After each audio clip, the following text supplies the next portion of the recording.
Estamos ouvindo. Tá ouvindo? Tá. Vamos ver se agora você tá conseguindo me ouvir, então? Vamos ver. Agora estamos. Beleza. Vamos lá, Scamis. Bom, muito obrigado. Eu me sinto honrado de estar aqui com vocês. Você sabe que eu tenho uma paixão, né? Desde quando vocês anunciaram a existência do grupo, né? Das caminhadas aí em 2012.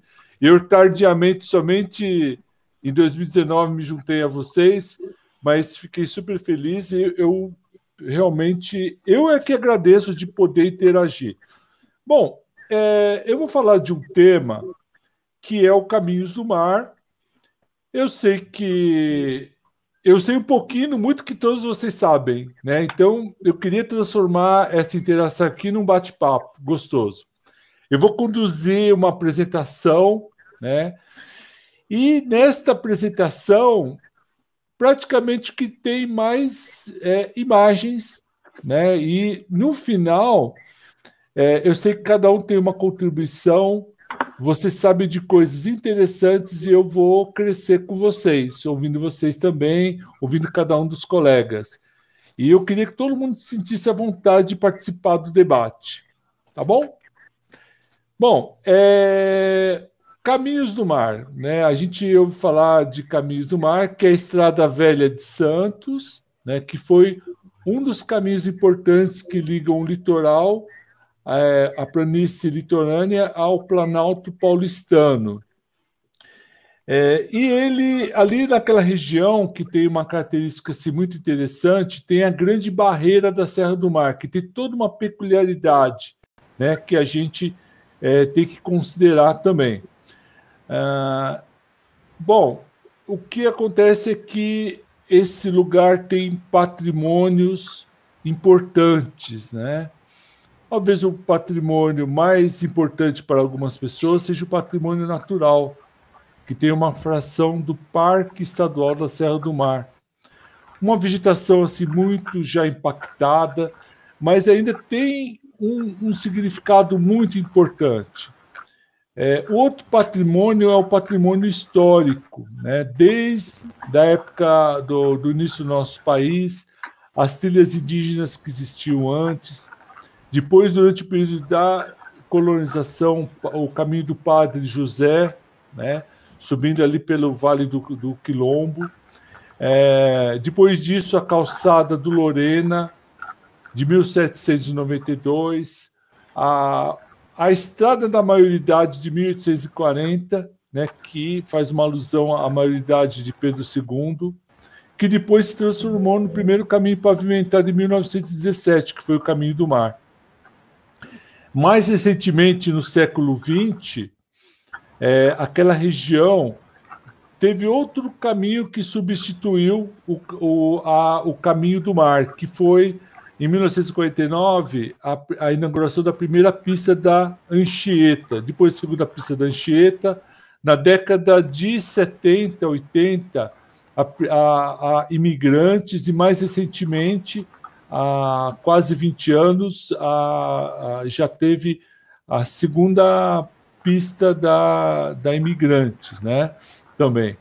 Mas a gente não pode deixar de falar também das outras intervenções que aconteceu na região, que foi, por exemplo, as estradas de ferro, né? Primeiro a inglesa, né? Do século XIX, 1870 aproximadamente, monopolizando o caminho ferroviário de Santos até Jundiaí, passando por São Paulo. E toda a mudança que isso acabou provocando, principalmente na cidade de São Paulo, que era uma cidade assim muito provinciana até então.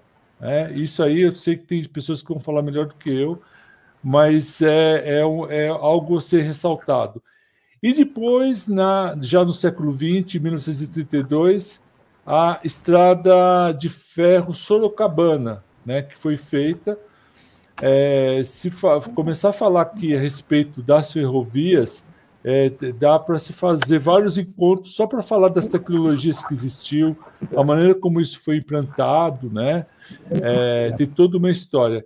Mas é importante falar e perceber. Uma das coisas importantes que a gente precisa dizer a respeito dessa região é como a gente não soube lidar com as características geológicas da Serra do Mar, né? A implantação das ferrovias teve assim um impacto muito grande, e tem um livro que chama A Grande Barreira da Serra do Mar, de um geólogo que era do IPT, muito bom, que é Álvaro Rodrigues de Almeida, Álvaro Rodrigues dos Santos, né? Depois eu posso colocar essa obra para vocês também, que daria um encontro maravilhoso aqui também. Tá bom? Então eu vou começar a fazer conduzir uma apresentação, e depois a gente pode discutir um pouco. Vamos lá.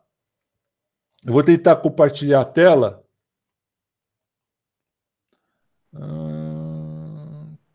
Será aplicativo? Tela inteira. Tá.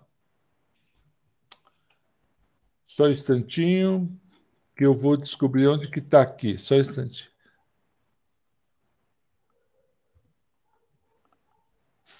Legal.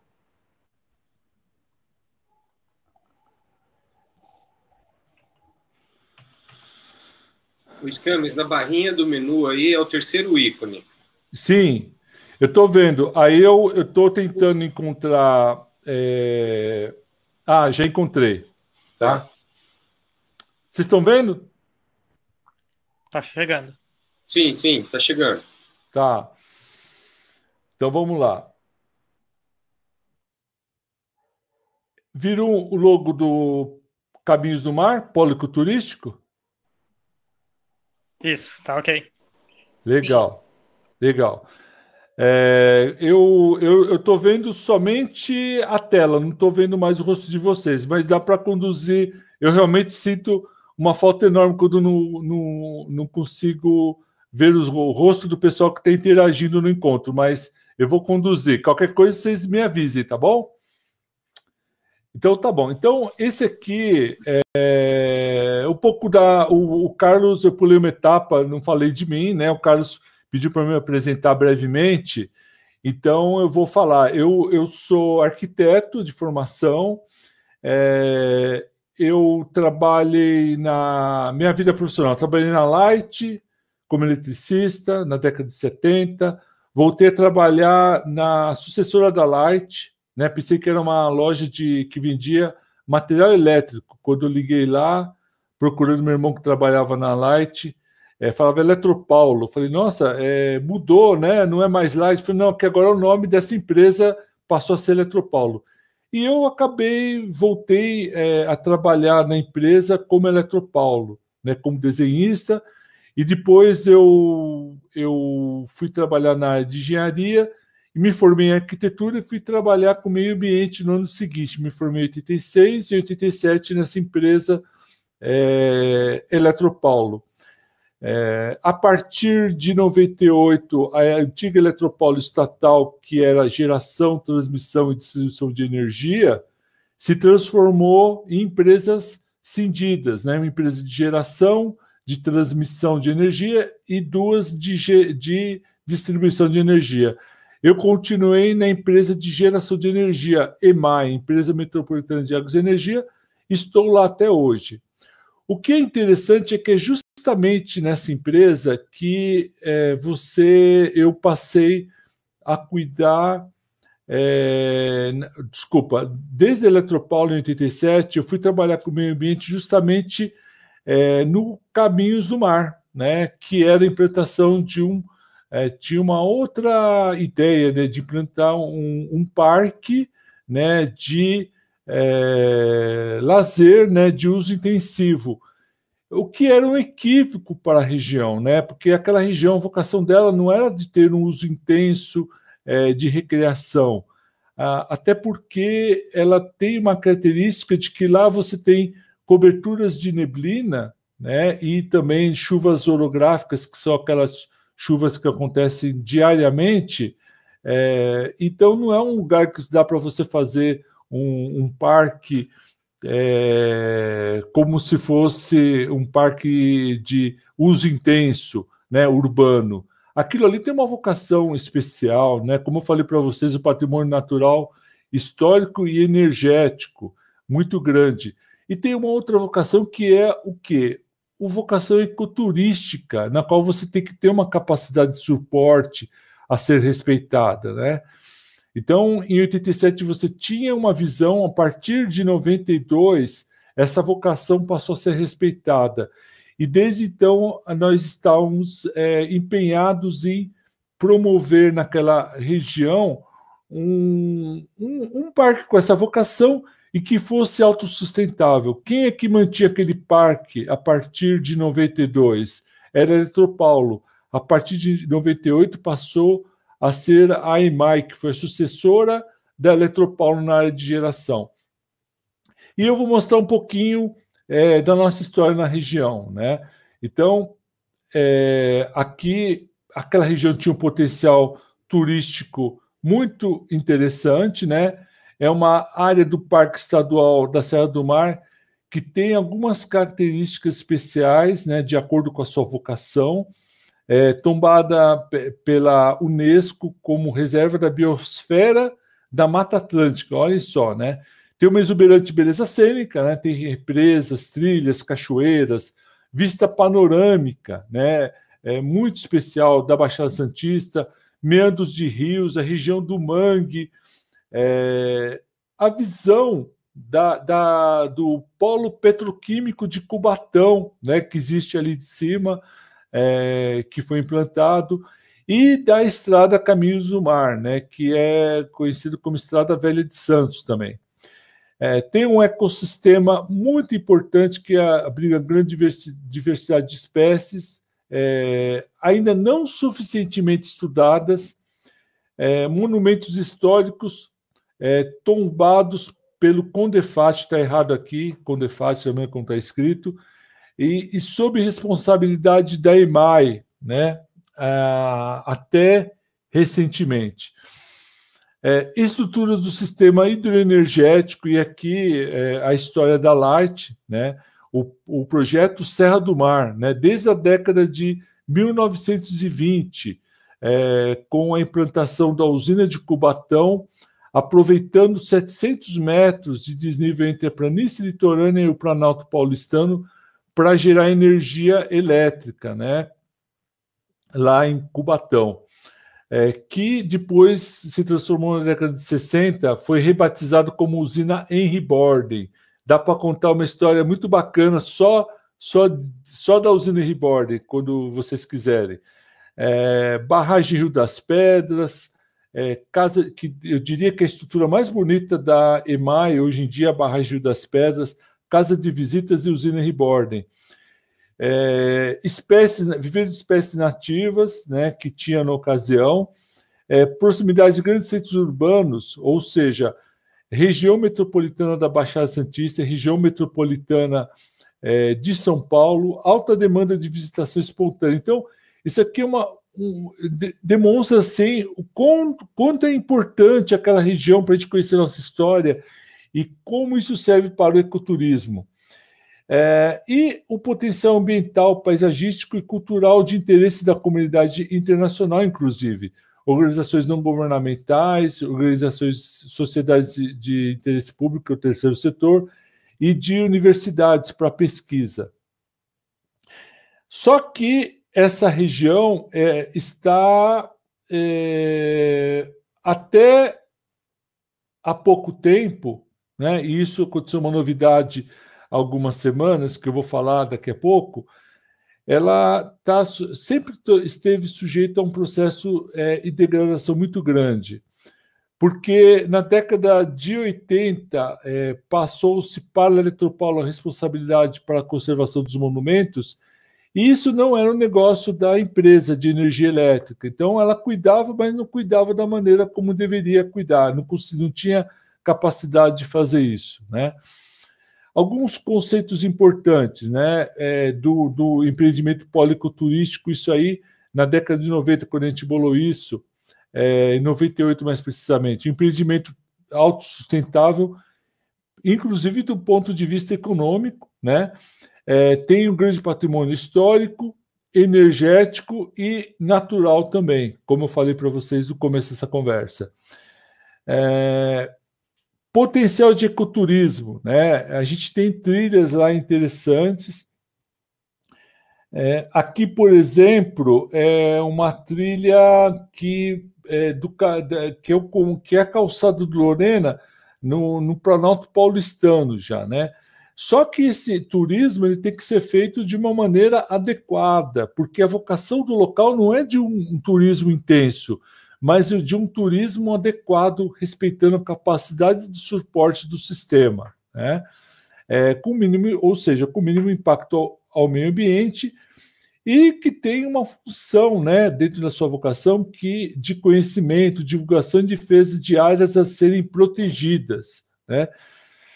Eu diria que, mais do que conservar, você tem que preservar uma boa parte dessas áreas, né? E tem um sentido pedagógico muito importante de educação, que é incentivar mudanças de comportamento e de atitudes em relação às áreas protegidas. Bom, vamos lá. Capacidade de suporte, isso já falei várias vezes para vocês. Ou seja, ali você tem que ter um dimensionamento do público de tal maneira que você respeite a capacidade de suporte do sistema, né? Tem que ter uma estimativa de visitação que a gente fez na ocasião, né?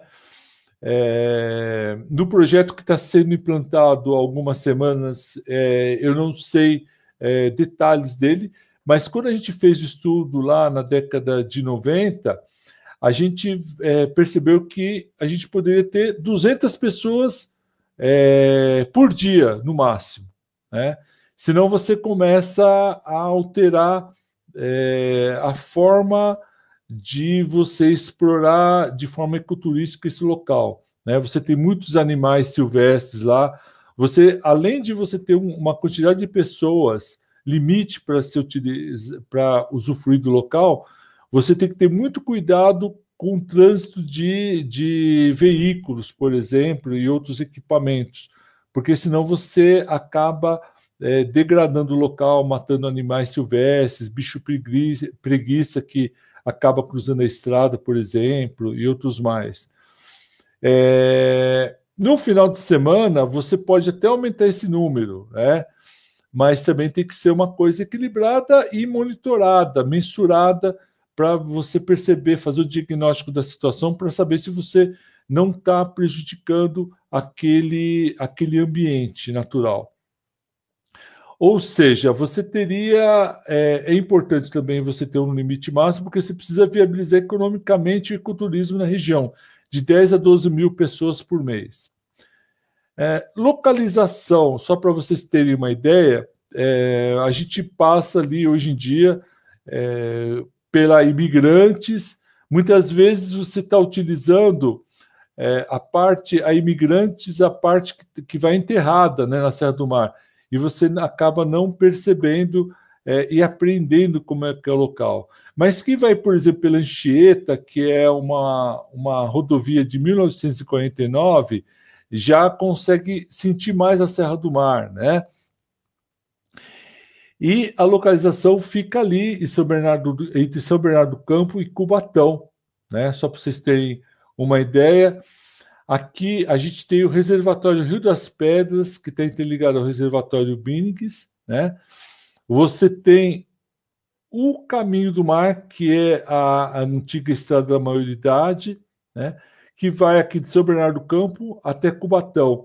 E ela está situada, só para vocês entenderem, aqui embaixo, em laranja, está justamente a região metropolitana de São Paulo. Então, aqui você tem o São Paulo, Guarulhos, Osasco, o ABC, Reservatório Guarapiranga, Reservatório Binigues, e esse quadradinho aqui foi extraído do limite da região metropolitana, mais precisamente a divisa do município de São Bernardo do Campo e Cubatão, né, na crista da Serra do Mar. Essa ilustração aqui, o André fez a gentileza de colocar no Facebook para convidar vocês para o evento de hoje, né? e mostra o que nós imaginamos na ocasião, né? Com as grandes virtudes que existem, o grande patrimônio histórico da região, principalmente energético e natural. Então, por exemplo, você vem pela estrada Velha de Santos, né, o Caminho do Mar. Para quem queira saber onde é o local, onde começa o Caminho do Mar, quem vai pela Anchieta, né, e chega no Riacho Grande, na hora que chega ali no trevo do Riacho Grande, à esquerda, passando por baixo, entrando no Riacho Grande e voltando à esquerda, você tem o início do Caminho do Mar, né? Ali é a parte litorânea. Logo em seguida, seguindo pelo Caminho do Mar, você tem o Estoril. Depois, mais adiante, você tem uma derivação de uma rodovia que vai lá para Ribeirão Pires, e seguindo na Serra do Mar, você vai acabar chegando lá no alto da serra, o início da descida da serra. Há alguns anos, a partir de 2004, começou a operação do Caminhos do Mar e o caminho foi interditado, né, na descida da Serra do Mar. Mas você chegava mais ou menos até essa região aqui. Aqui já é o reservatório Rio das Pedras, e aqui começam os monumentos. Você tem a Casa de Visitas, que é um empreendimento da antiga Light, né, atualmente área operada da EMAI. O Pouso Paranapiacaba, de 1922, Washington Luiz, em alusão ao centenário da independência, 1822, 100 anos depois, 1922, ele contratou o arquiteto Victor de Bigrat, né, de origem francesa, e ele é radicado aqui no Brasil já, né, ele teve uma passagem, se eu não me engano, depois vocês complementem e me corrijam se eu estiver errado, na Argentina, e ele se estabeleceu aqui no Brasil. Ele foi o mentor desses monumentos, né, o Pouso Paranapiacaba, o Belvedere Circular, o Monumento do Pico, né, que é onde inicia o caminho, a Calçada do Lorena de 1792, o primeiro cruzamento da Calçada do Lorena com o Caminho do Mar é o Belvedere Circular, né? E aí ele continua, você tem mais 3 cruzamentos, né?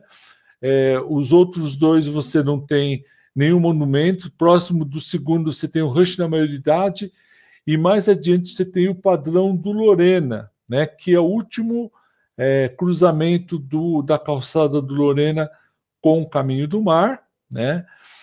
E ele se perde depois aqui na mata. Ele foi destruído principalmente quando foi construído lá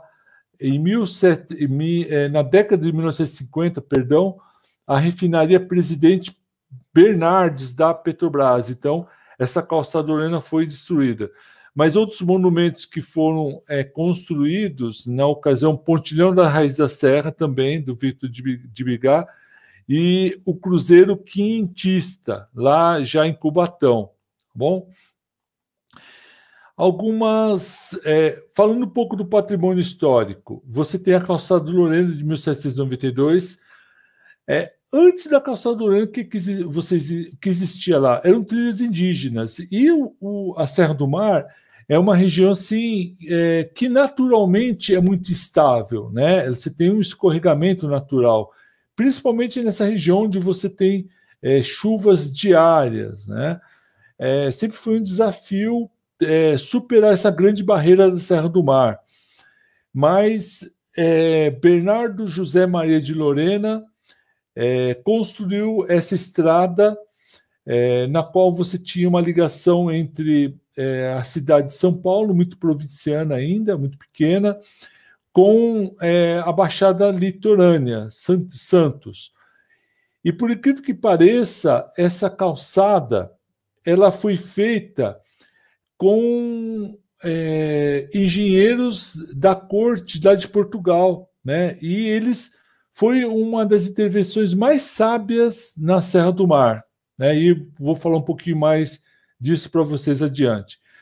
Outro patrimônio histórico significativo lá e muito importante foi justamente esse que eu falei, as obras do Victor de Brigat, patrocinadas pelo Washington Luiz em 1922, né, em alusão ao centenário da independência. E Calçada Lorena. Calçada Lorena foi uma obra maravilhosa. Nenhuma obra talvez teve tanta genialidade na sua construção na Serra do Mar do que essa, né? E quem bolou ela foram os engenheiros militares portugueses, que tinham reconstruído Lisboa a partir do terremoto na segunda metade do século XVIII, né? Depois de reconstruir Lisboa, eles vieram aqui para o Brasil. Eles conseguiram perceber as características naturais desse caminho. E se antes você tinha... Pois não? Vou continuar. Se quiserem falar alguma coisa, pode me interromper. Mas o que aconteceu nessa região, né, lá quando eles foram construir essa calçada, eles perceberam que você tinha chuvas diárias. Isso para não falar na temporada de chuvas intensas na época de verão, que vai de outubro até março, né? E qualquer caminho que você construísse nesse local, ele se desmancharia. Por que a calçada Lorena ela é genial? Porque na verdade, ela é uma calçada que ela funciona como uma calha, né? Ela é uma calha. Então a água cai nela e a cada curva ela joga a água para fora, né? Funciona como uma calha, de tal maneira que ela se conserva nesse local.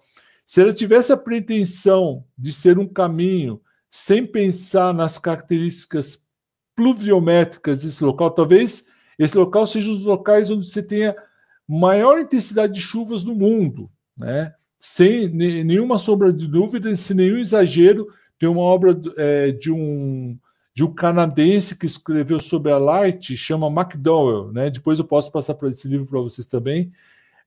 E foi feito um estudo na qual a precipitação pluviométrica desse local é uma das mais altas do mundo. Ou seja, todas as obras de engenharia que foram implantadas nesse local, inclusive, né, as ferrovias, tanto a inglesa quanto a sorocabana, quanto as pistas da Via Anchieta, foram desastrosas do ponto de vista de destruição dessa Serra do Mar, porque não tiveram a genialidade que teve a Calçada do Lorena. Nem o Caminho do Mar, que foi feito a estrada da maioridade de 1840, feita depois da Calçada Lorena, foi tão bem bolado, teve tanta felicidade na implantação quanto a Calçada Lorena, tá bom? Bom, se antes, pelas trilhas indígenas, até 1792, você transportava carga com a mão de obra escrava, principalmente os indígenas, a partir de 1792, você já podia fazer o transporte de carga e já tinha cana-de-açúcar, né, no lombo das mulas, né? Então, as mulas tinham um tráfego intenso de mulas aí pela calçada do Lorena. E, para vocês terem uma ideia, já havia cobrança de pedágio nessa ocasião, tá? Entre Santos e São Paulo e vice-versa. Estrada Caminho do Mar, que foi feita em cima da Estrada da Maioridade, que foi a grande diferença entre a Calçada do Lorena e a Estrada Caminho do Mar. O que é que foi? Foi inclinação. Então, se a Calçada do Lorena ela é mais vertical, né, e na Serra do Mar, até o Monumento do Pico, que foi feito em 1922, já a Estrada da Maioridade ela tem um grade mais suave, uma inclinação mais suave, de tal forma que você consegue fazer o transporte, não tem que ser mais no lombo das mulas, né? É feito por meio de carro de boi, ou seja, já permite um incremento no transporte de carga. E a gente já estava vivendo naquela ocasião a economia cafeeira. Então, você pode passar aqui o carro de boi transportando as cargas de café entre São Paulo, né, o interior de São Paulo, e a planície litorânea, tá bom? É o pouco que eu sei. E por que está 1917 aqui e não está 1840, que foi a estrada que existia embaixo do Caminho do Mar? Porque o que existia a partir de 1840 era justamente a Estrada da Maioridade. Em 1917 ela foi pavimentada, e foi pavimentada com concreto, né? Foi o primeiro caminho pavimentado no estado de São Paulo e, se não me engano, no Brasil. Alguém me corrija se eu estiver errado. Essa aqui é uma vista mais recente, na qual você vê uma parte da Estrada Caminho do Mar, Estrada Velha de Santos, que é popularmente conhecida. Aqui você tem um oleoduto da Petrobras à direita. Aqui embaixo você já tem uma vista da Imigrantes chegando na Baixada Litorânea. Uma parte do mangue sendo avistado aqui, algumas habitações, né? Aqui não aparece, mas você tem a ocupação irregular na Serra do Mar, que são os bairros cotas de Cubatão, né? Cota por quê? Vai subindo na cota da Serra do Mar. Qual foi a origem desses bairros cotas? Foi justamente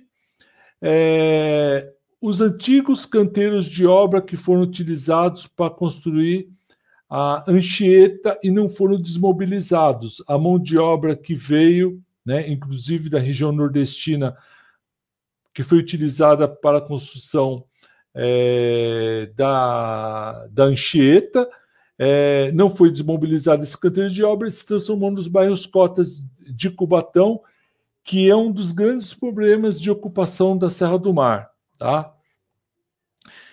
Bom, avançando aqui nos monumentos que foram feitos pelo Washington Luiz, Monumento do Pico, né? Olha só, esse Monumento do Pico ele é de 1922. É interessante essa foto. Eu estava falando isso para o André quando ele foi montar no Facebook o convite para vocês. Aí você enxerga os 3 grandes patrimônios que tem nessa região. Eu enxergo dessa maneira, né? Eu e outras pessoas da EMAI, inclusive, a própria Lúcia, que foi mentora do Caminhos do Mar, Lúcia Regina Silveira, ela não está aqui, mas ela é a grande mentora, ela não está participando desse evento, mas se ela visse a gravação, eu gostaria que ela soubesse que eu estou falando dela. Então, aqui você tem o patrimônio histórico, né? Que é uma das obras do Victor de Bigard. Olha só a cantaria, né? Tudo isso aqui é feito de pedra. Olha só que interessante. E ele marca a chegada da Calçada Lorena no Alto da Serra. Em seguida, você vê o quê? O patrimônio natural, né? Que é o Parque Estadual Serra do Mar. E, ao fundo, o terceiro patrimônio, que ele começou em 1926, que é as obras energéticas. Aqui você tem a casa de válvulas, né? No topo da tubulação do aqueduto que leva água aqui do Planalto Paulistano, do reservatório Rio das Pedras, para a usina Henry Borden, lá em Cubatão, né? Usina externa porque tem uma usina subterrânea, a gente pode falar um dia a respeito disso também, né? Que foi feita a partir da década de 50 como ampliação das obras hidroenergéticas para gerar energia lá em Cubatão, na usina de Cubatão, que se transformou em usina Henry Borden, tá bom? Então, 3 patrimônios, resumindo: o patrimônio natural, o patrimônio histórico, o patrimônio natural e o patrimônio energético ao fundo. Então, essa foto, eu acho que ela tem um significado assim, muito grande. O pouso do Paranapiacaba, que é o primeiro ponto de onde se avista a Baixada Litorânea. O pessoal pode até confundir com a Vila do Paranapiacaba, que é outra coisa, né? Essa sim está ligado a não o pouso do Paranapiacaba, mas a Vila de Paranapiacaba está ligado justamente à estrada a estrada de ferro, né, que vai de Jundiaí até Santos, que passa pela Vila de Paranapiacaba, né? E lá sim você por exemplo, não tem lá uma vista da Serra do Mar, você tem que subir uma trilha até chegar numa crista para ter uma vista da Baixada litorânea. Aqui não, você pela Estrada Velha, essa foto é uma foto de época, né? Provavelmente da década de 20, da década de 30, do Pouso Paranapiacaba, na qual você começa a ter aqui um mural do Oste Rodrigues, que foi um azulejista contratado para pintar as cerâmicas, né, os azulejos, perdão, nesses monumentos. E aqui o Washington Luiz ele se auto-intitulava o governante das rodovias, aí mostrava o estado de São Paulo e as rodovias ainda incipientes que existiam, os caminhos que existiam naquela ocasião, né? E aqui ela está situada aqui na Estrada Velha de Santos, né? Só para vocês terem uma ideia. Uma foto de uma outra vista, como se você tivesse aqui, nessa posição mais ou menos, tirando uma foto. Essa foto deve ser da década de 90, se eu não me engano, que nós tiramos, né? E aqui mostra o mural que eu falei para vocês, tá vendo? Nessa posição aqui. Um grande problema que houve as obras do Victor de Brigat, né, são maravilhosas. Qual é a intenção desse monumento? Você ter um local de parada para os veículos e tomar chaque nessa região, né? Mas você tem uma agressividade muito grande das intempéries diárias que tem. Então sempre foi um grande problema você conservar principalmente a cobertura desses monumentos, não só do Pouso Paranapiacaba, mas o Rancho da Maioridade, como vocês vão ver mais adiante, né? Rancho da Maioridade, justamente ele aqui, né?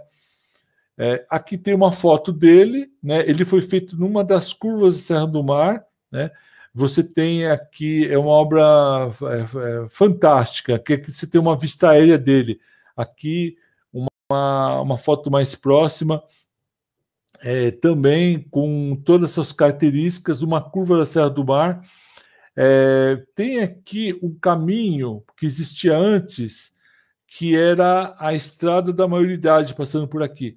Quando foi feita a estrada Caminho do Mar, provavelmente em 1917, eles fizeram uma estrada com uma curva mais suave, né, para permitir o trânsito de veículos de uma forma mais confortável, tá? Mas é muito interessante todo esse patrimônio histórico aqui que foi feito. Avançando um pouco mais, o Padrão do Lorena, que é o último ponto de cruzamento da Calçada do Lorena com o Caminho do Mar. E é justamente isso aqui, né? É uma região, é um monumento muito especial, né? Tem todo o significado. E um dos grandes problemas desses monumentos foi a degradação devido ao vandalismo, não bastasse os intempéries também. É de 1922, esse Padrão do Lorena. O pontilhão da Raiz da Serra, já lá embaixo na chegada em Cubatão, né? Essa vista aqui no final dela, o caminho pavimentado de concreto, né? Passando aqui pela pontilhão. Não se iludam quando você tiver a oportunidade de conhecer o pontilhão da Raiz da Serra, porque quando foi feita a refinaria Presidente Bernardes, ele foi relocado, né? Foram feitas obras de infraestrutura para escoamento de água, ela foi desmontada e foi montada de novo, né? Então, essa originalidade dela, a gente pensa que é lá daquela época, não é, né? Toda essa obra foi alterada. Assim como o Cruzeiro Quintista, depois do pontilhão da Raiz da Serra, logo depois, justamente, da rodovia Presidente Bernardes, quando foi feitas as obras viárias dessa região, todo esse monumento aqui ele foi desmontado e foi remontado novamente, tá bom? Mas ele existe lá, mudaram ele de local, só para vocês terem uma ideia. Patrimônio ambiental, você tem coisas maravilhosas lá, né? Toda a fauna e flora da Serra do Mar, apesar de todo o impacto, né? Principal, não só dos caminhos que foram feitos, mas principalmente por causa da implantação do polo petroquímico de Cubatão, né? Isso precisa ser ressaltado. E complexo hidroenergético da Light, que foi feito lá também, né? A partir da década de 1920, com a inauguração da usina de Cubatão em 1926. O monumento mais bonito que existe lá, na minha opinião, e talvez seja o monumento mais bonito da própria EMAI, né? Que é justamente a barragem Rio das Pedras, onde você faz o represamento desse rio de vertente marítima, que é o Rio das Pedras, né? Você faz o represamento dele aqui, né, por meio dessa estrutura, não exclusivamente dela, tem outras estruturas lá também, outros diques que foram feitos, mas ela é a principal, né? E ela tem uma beleza assim, arquitetônica maravilhosa, né? O arquiteto que projetou ela, eu vou me lembrar, me fugiu, é muito famoso, é incrível como fugiu o nome dele, mas depois vocês peguem e complementem aí. Ramos de Azevedo, justamente acho que foi ele que projetou essa estrutura aqui, tá bom? O que mais? Casa de visitas, né, do Alto da Serra, se eu não me engano, foi o Ramos de Azevedo também que projetou ela, né, que fez ela, isso aqui já foi feito pela Light. Tem uma casa de visitas do Alto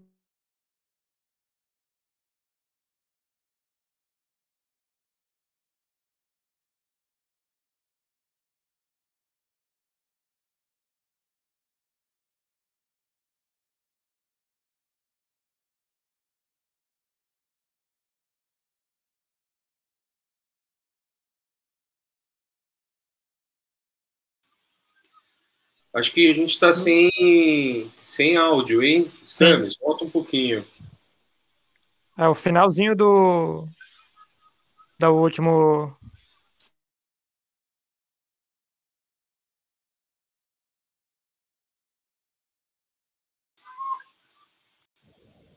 Tá sem áudio ainda e você estava começando a falar que foi feita pela Light essa daí. E aí parou o teu áudio. E aí precisa ligar de novo o microfone, Camis, que por algum motivo aí tá desligado. Clicar no microfonezinho.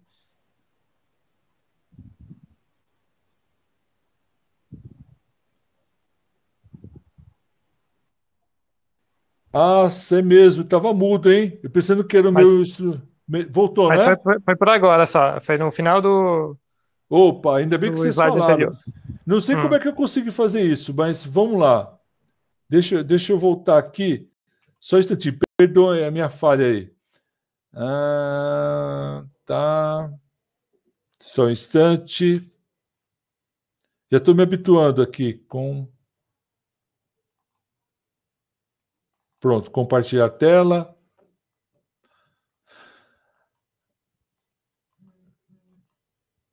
Casa de visitas, todo mundo está vendo, né?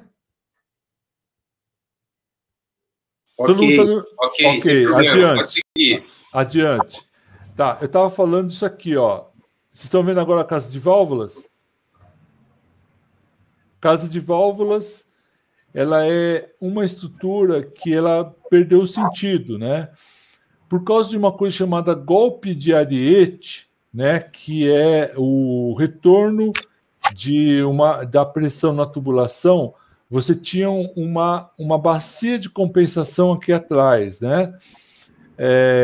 A pressão da água, quando você, por algum motivo, tinha que fechar a água na tubulação. E olhem só, os 8 aquedutos, né, que descem a partir daqui da casa de válvulas, que vão até o sopé da serra, o pé da Serra do Mar, você tinha uma bacia de compensação da pressão de água, que era justamente a casa de válvulas, né? Que deixou de ter sentido depois que se desenvolveu outras ferramentas que controlam a pressão ao longo da tubulação. mas ela tem uma vista maravilhosa. Que tiver a oportunidade um dia de subir aqui em cima e avistar a Serra a Baixada Santista, é uma vista maravilhosa, né? E esse local é o tipo de local onde você, de uma hora, está cheio de neblina, de repente abre toda a Serra do Mar. Essa vista aqui é interessante porque mostra os aquedutos, né? E aqui do lado esquerdo você tem um oleoduto da Petrobras, que é outra coisa, tá bom? O trole, esse trole, na década de 90, a gente utilizou ele para visitas ecoturísticas, né? Então a gente descia do Alto da Serra até lá em Cubatão, na usina de Cubatão. Só que ele não foi dimensionado para suportar tantas visitas, né? Então, esse trole aqui, que era um trole de manutenção, a gente improvisou e transformou ele num trole de visita. Só que ele é muito perigoso, né? Teve um acidente lá na década de 30, se eu não me engano, rompeu o cabo, muita gente morreu, né? Depois foi feito o aprimoramento desse trole, mas mesmo assim ele não foi dimensionado para ter uma visitação intensa, né? E pouca gente teve oportunidade de passar por esse trole. E ele não suporta muitas visitas. A gente até tentou utilizar, mas não tivemos muito sucesso. Ele não é de cremalheira? Ele é cabo? Ele é um cabo. Aqui no Alto da Serra, deixa eu mostrar aqui, ó. Tá vendo aqui, ó? Você tem todos os aquedutos. De um lado você tem um trole e do outro lado você também tem outra linha de trole. E aqui em cima nós temos máquinas da qual sai um cabo e elas liberam, descem o trole e sobe o trole por aqui. É dessa maneira. É um trole para manter a tubulação na Serra do Mar, na verdade, né? Porque eu falei da ferrovia, falei dos caminhos que foram feitos lá, as rodovias como Anchieta, e a primeira pista de imigrantes, né, que foi trágico do ponto de vista de engenharia da geologia, mas as obras light também foram, né? Para vocês terem uma ideia, a usina externa ela foi projetada para existir 10 unidades na serra, lá embaixo em Cubatão. Foram feitos 8 unidades, 8 tubos, porque um deles escorregou a Serra do Mar e soterrou uma parte da usina, né? Isso, se eu não me engano, foi na década de 30 ou 40. Está me falhando a memória agora. Então, você só tem as 2 unidades externas espiritualmente, né? Não foram feitas na realidade. E a ampliação da usina foi feita de forma subterrânea. Uma obra incrível, né? Toda aqui do reservatório Rio das Pedras, você tem uma tubulação que foi escavada dentro da Serra do Mar, 600 metros, e a usina lá embaixo, ela foi feita totalmente subterrânea. Eu, quando fiz o meu mestrado, eu fiz uma pesquisa e eu descobri que o pessoal falava que foi feito subterrânea por causa da Segunda Guerra Mundial. Balela, né? Ela foi feita subterrânea por uma questão econômica, porque gastaram tanto dinheiro para manter essa usina externa, essa tubulação aqui da usina externa, que a ampliação dela, perceberam que é muito mais barato ser subterrânea do que externa, inclusive do ponto de vista de manutenção. Quando vocês quiserem, a gente fala mais a respeito disso, não vou ficar só falando disso aqui hoje, tá bom? Então, porque eu estava falando só do trole, né? Imagina se deixar eu falar. Então, o trole é isso, é um cabo que desce aqui. Você tem alguns dispositivos de segurança e um cabo muito mais dimensionado. Graças a Deus, nunca mais aconteceu acidente. Henry Bord, a usina Henry Bord em Cubatão. Então, você tem aqui, ó, a usina externa. Olha aqui os 8 tubos. Para vocês terem uma ideia, quando teve escorregamento e soterrou, tá vendo isso aqui, ó? Esse pichado que foi feito aqui? Isso aqui foi a Serra do Mar que se debruçou em cima da usina, quase que soterrou totalmente a usina. Então, você desistiu, né? Desistiu-se de ampliar essa usina. A usina externa ficou somente com 8 unidades. Um dos tubos, inclusive, foi improvisado aqui, ó, vocês estão vendo, né? Para alimentar essa usina externa. E a ampliação dela foi feita aqui no fundo. Tá vendo a usina subterrânea? Que é essa aqui, ó. Essa vista aqui. Tá vendo aqui ela, lá no fundo? Essa aqui, ó. Tá? E você tem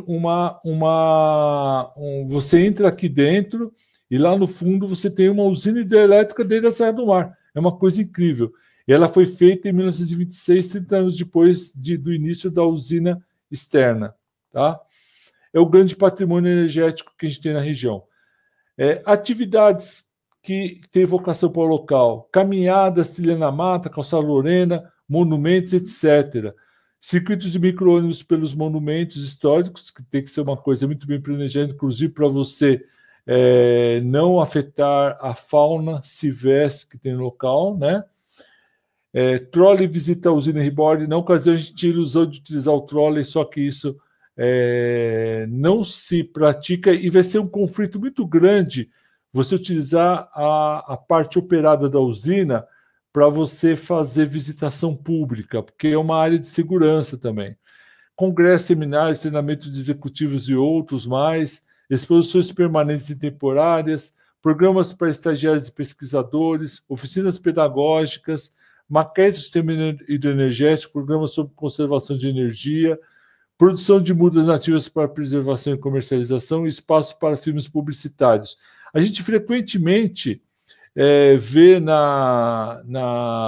nas propagandas o pessoal fazendo propaganda de veículo e outras coisas mais lá na Serra do Mar, na Estrada Velha de Santos, né? Centro de alimentação e comércio de souvenirs, por exemplo, para puxar renda para o local. Público, né? Turistas nacionais e internacionais de negócios, escolas de primeiro e segundo graus, quer dizer, acho que todo mundo deveria ter oportunidade de conhecer esse local, porque ele diz respeito à nossa história, né? Universidades, pesquisadores e alunos para trabalho de campo, ONGs, escoteiros e outros grupos organizados, professores, eventos e treinamentos para formação em meio ambiente, empresas da região, eventos de treinamento. Você tem Polo Petroquímico de Cubatão. Apesar da desindustrialização, em São Bernardo e no ABC, você tem muitas indústrias que poderiam utilizar com propriedade esse local, né? Empresas de ecoturismo, né? Eventos, treinamento, organização de grupos de visitas, intervenções, né? Algumas coisas que foram feitas, né? Na ocasião, portais de acesso controlado no Planalto e na Baixada Santista, centro de recepção ao visitante, estacionamento, anfiteatro, administração, biblioteca, laboratório, lanchonete, comércio, souvenirs, restauração do patrimônio histórico, que é uma coisa que tem que ser feita permanente e é cara, por causa das intempéries, principalmente. Adequação do alojamento para pernoites, né, que poderia ser feito lá. Demarcação de sistemas de comunicação visual das trilhas. Adequação das estruturas da usina Reborn. Organização e legalização do comércio clandestino na região do Planalto, né? A gente tinha um grande problema que era a chamada Rota do Peixe, ali na Estrada Velha. São Bernardo já organizou isso um pouco mais, a Prefeitura de São Bernardo do Campo, de tal maneira que você tenha conforto, segurança, eficiência e interação com o ambiente. O plano de implantação, algumas características que existiam para a região, e tentou se fazer a partir de 2004, né? E foi implantado, mas não foi suficiente, porque a intenção é esse negócio ganhar vida própria. Roteiros, como eu disse para vocês, o roteiro energético, histórico, ecológico, das águas, que seria por meio de lanchas no reservatório, Rio das Pedras, e o combinado, que seria uma associação entre esses roteiros. Parcerias estabelecidas na ocasião: 5 secretarias de Estado: Energia, Meio Ambiente, Transportes, Cultura, Turismo e a Fundação Patrimônio Histórico da Energia de São Paulo, que atualmente o nome dela é Fundação Energia e Saneamento, né? E o Vitais Civis, que era uma ONG que estava à frente de tudo isso na ocasião. Parceria imprescindível, que era o Instituto Florestal, que depois o Fundação Florestal assumiu isso e tocou o Caminhos do Mar nos últimos anos, né? Foi feito um convênio. Parceiros potenciais, Consórcio Municipal do ABC, Agência Metropolitana da Baixada Santista, Prefeitura de Cubatão, Prefeitura de São Bernardo do Campo, Prefeitura de Santo André e organizações não governamentais. E os investimentos, que eram os números que existiam na ocasião, né? Fontes de receita, ingressos. Se você cuidar só do ingresso, você não mantém um polo ecoturístico, dificilmente você consegue manter o parque só com os ingressos, né? Roteiros monitorados, empresas de ecoturismo, realização de congressos, seminários e outros eventos de treinamento, locação de espaço publicitário, aluguel para exploração do centro de alimentação, né? Cobrança para exploração comercial do entorno e contribuições de empresas da região, contribuição das prefeituras locais e merchandising. Algumas fontes de financiamento, não vou entrar em detalhes aqui, acho que isso não é interessante. E a divulgação, né, do Caminhos do Mar seria por meio desse adesivo aqui. Por que eu estou mostrando aqui, em seguida, uma imagem que o Roberto Colotto fez a gentileza de conseguir para mim, que é justamente da Ladeira da Memória, né? Essa obra aqui foi feita em 1922 e é o local de partida do Centro Histórico, que é justamente o nosso grupo, né? Caminhadas pelo Centro, para o Alto da Serra, que foi feito também em 1922. Então, esse monumento aqui, juntamente com aqueles que eu mostrei para vocês, faz parte do mesmo conjunto. Aqui uma outra vista, né? E aqui um dos azulejos, assim como aqueles que existem lá no Pouso Paranapiacaba, no Rancho da Maioridade, de Oste Rodrigues, que foi o grande artista, azulejista, que fez essas obras-primas. Então, o que eu tinha para a apresentação hoje era isso. Gente, turma, tudo bem? Vocês estão me ouvindo agora? Sim, legal. Sim, Scamis, bacana. Posso começar com a coleta de perguntas já? Ou você tem mais alguma coisa? Posso falar mais uma coisa que eu esqueci de falar? Só para... Deixa eu pegar aqui, agora que eu peguei prática com o programa, esse programa aqui, que ele é um programa de muito interessante. Isso aqui, ó. Então, deixa eu ver se eu estou conseguindo. Vocês estão vendo? Sim. Só eu que não estou vendo. Vocês estão vendo essa reportagem aqui, que é o governo de São Paulo assina contrato de concessão do Caminhos do Mar? Estão vendo? Sim, ela é de 2021, né? 2021. 17 de março de 2021? Isso. Tá, então aqui, ó. Olha só, eu estou correndo as telas, vocês estão vendo, né? Então, aproximadamente 15 dias atrás, finalmente, tudo aquilo que a gente tinha intenção de fazer a partir de 98, e a Lúcia Silveira, que foi quem foi a mentora de todo esse projeto Caminhos do Mar, eu participei, que era a mentora, a intenção dela era essa, né? Você ter uma empresa que assumisse esse local e, por meio da viabilidade econômica, disponibilizasse para todos nós a oportunidade de usufruir desse local, né? Escolas, né? Público em geral, né? Conseguisse manter o restauro dos monumentos, que é um dos grandes problemas que existem nesse local, tá bom? Então, quando o Carlos Beltel fez a gentileza de me convidar para participar aqui de um evento, eu sugeri o Caminhos do Mar por causa disso, né? Olha só, foi feita assinatura, né? E foi feita uma licitação e essa empresa venceu. Eu não sei muitos detalhes a respeito, mas eu sou otimista. Eu acho que esse é o caminho. Aqui o secretário de Infraestrutura e Meio Ambiente do CIMA, né, que é o Marcos Penido, e eu estou torcendo para que isso aqui dê certo, sabe, pessoal? Muito bacana tudo isso aqui, tá? Fiquei muito contente com esse novo capítulo que está avançando, e tomara, né, que a divulgação ela se amplie, né, e a gente consiga explorar esse local da maneira como ele merece ser explorado, tá bom? Então era isso. Deixa eu ver se eu consigo. Deixa eu retirar aqui. Enfim, já deu para. Vocês estão vendo ainda a reportagem? Não, agora é você. Tá, então tá bom. Então é isso. Então é isso que eu queria finalizar a apresentação dessa maneira, tá bom? Estou aberto aí às questões. Eu acho que tem muito da ladeira da memória que a gente pode explorar aqui, conversar. Se alguém souber mais a respeito da ladeira da memória, eu vou ficar contente de aprender com vocês também. E eu estou aqui à disposição para pergunta, algum ponto que não tenha ficado claro. Tá bom, turma? Fiquem à vontade.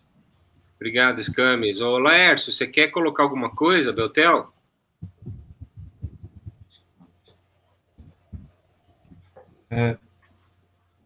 Oi. Tá desligado o microfone, Laércio. E agora? Agora vai. Tá. Então, repetindo aqui, eu separei aqui uma curiosidade que está no nosso livro, que é a primeira viagem de carro a Santos. Alguém tem ideia quando ela aconteceu? 16 de abril de 1908. Quem participou?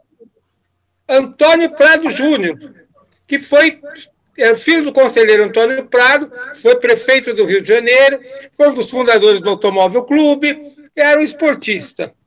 O Mário Cardim, o engenheiro Clóvis Glicério, Bento Canabarra e o mecânico Malê. Organizaram a primeira viagem a Santos utilizando o Motobloc. Era um carro francês. No primeiro dia, percorreram 36 quilômetros em 11 horas e 30 minutos. No segundo dia, após pernoitarem, chegaram a Santos, foram mais 30 quilômetros em 13 horas e 30 minutos.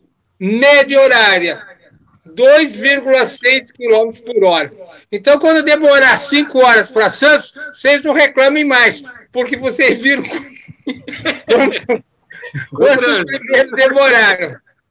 Era isso que eu queria compartilhar, já que ele falou das estradas, claro, que nem tinha o caminho do mar, que ele falou, eles usaram a trilha mesmo lá, então por isso que era uma aventura, tinha que levar até o mecânico também para consertar o carro. É totalmente aventura, né? Então era isso que eu queria contar, a minha contribuição, então, é essa daí. Maravilha, só para... foi interessante você falar isso, viu, Lércio? Porque me parece que essa foi o primeiro trajeto rodoviário entre São Paulo e Santos, né? Sim. E o pavimento só chegou em 1925, se eu não me engano. 1925, que foi concretado lá, né? Mas imagina o que era descer essa Serra do Mar. E o que acontece que, ao contrário da Calçada do Lorena, que foi uma obra genial e não cruza nenhum curso de água, é incrível, né? Eles conseguem fazer descer da serra sem cruzar nenhum curso d'água. Já a Estrada Velha, o caminho da maioridade, né? A Estrada da Maioridade, ela, por ter um glade mais suave, ela cruza alguns cursos de água na Serra do Mar. E deveriam ser estruturas, as pontes que foram feitas, estruturas assim, muito frágeis. Imagina o que é passar um carro.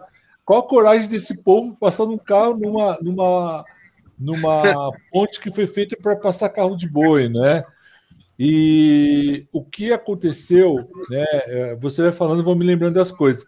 Porque eu vou confessar para vocês que eu fiquei de consciência pesada antes desse encontro.